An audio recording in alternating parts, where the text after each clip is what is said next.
안녕하십니까. 크리스천 투데이 TV의 류재광 대표입니다. 한기총 대표회장인 전광훈 목사가 24일 밤 전격 구속됐습니다. 송경호 부국장과 함께 그 파장에 대해서 알아보려고 하는데요.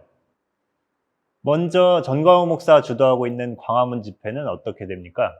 네, 기독자유당 대표이자 전광훈 목사의 공동 변호인단에 참여하고 있는 고영일 변호사에 따르면 강행 여부를 고심 중이라고 합니다.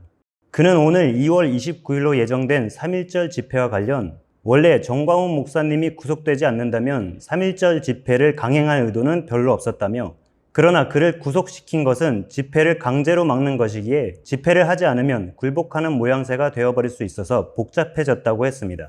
전 목사는 구속 직전까지 야외에서는 코로나19 감염 위험이 없다며 집회를 취소하지 않겠다는 의지를 밝혔었는데요. 이에 대해 고 대표는 말씀은 그렇게 하셨지만 코로나19 확산이 점점 더 심각해져서 내부적으로는 이미 취소 쪽으로 가닥을 잡고 있었다고 설명했습니다. 전광훈 목사가 25일 발표한 옥중 서신에서도 우한 폐렴으로 인해 3.1절 집회를 포함한 광화문 집회는 전문가들과 상의 중이라며, 그러나 주일 연합 예배는 그대로 진행할 것이라고 했습니다. 그는 문재인은 당황한 나머지 대한민국을 해체하고 북한에 바치려는 행위를 가속화하고 있고, 여당 원내대표인 이인영은 총선에서 승리해 사회주의, 공산주의, 평화헌법 개헌을 하겠다고 공식 선언했다고 주장했습니다. 그는 지지자들을 향해 싸워주셔서 감사하다며 이승만의 연설처럼 분투하라, 싸워라, 이겨라는 당부를 드린다고 했습니다.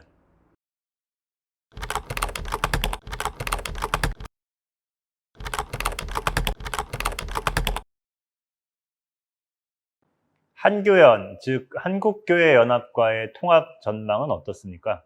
네, 한교연과의 통합 역시 전광훈 목사가 강력하게 추진해 오던 것이었는데요. 한교연 측은 전 목사의 구속과 상관없이 양 기관 통합을 신속하게 추진하기로 결의했습니다. 한교연은 2월 25일 오전 11시 군포제일교회에서 실행위원회 및 임시총회를 열고 통합총회의 날짜와 장소에 대한 전권을 대표회장과 통합추진위원회에 위임하기로 했습니다.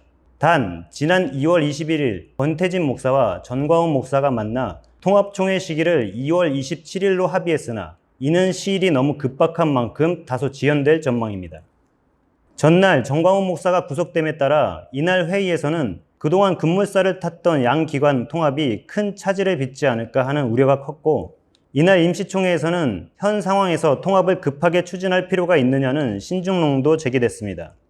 하지만 다수는 통합의 기회는 다시 오지 않는다는 분위기였습니다. 특히 권태진 목사가 통합에 대한 강력한 의지를 표명했습니다. 권 목사는 전광훈 목사님이나 저나 대단한 사람이 아니다. 잠시 지나갔다가 풀잎처럼 사라지는 존재다. 그러나 한국교회는 어차피 하나 되어야 한다.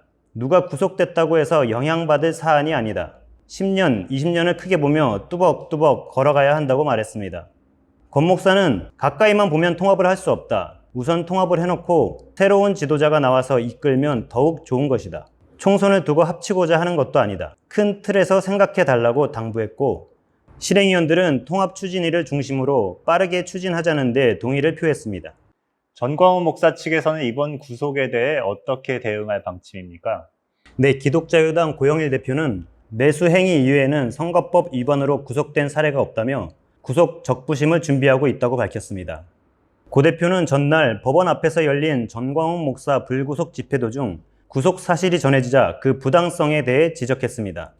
고 대표는 2004년 노무현 전 대통령이 선거를 51일 앞두고 기자회견장에서 기자들에게 열린 우리당을 찍어달라고 말해 정치적 중립 의무를 위반했다며, 그런데 대법원과 헌법재판소는 이를 선거법 위반으로 판단하지 않았다. 그 이유는 해당 정당과 후보자가 특정되지 않았고 특정인의 당선이나 낙선 목적이 없었으며 능동적이고 적극적인 계획과 행동이 없었기 때문이었다고 설명했습니다.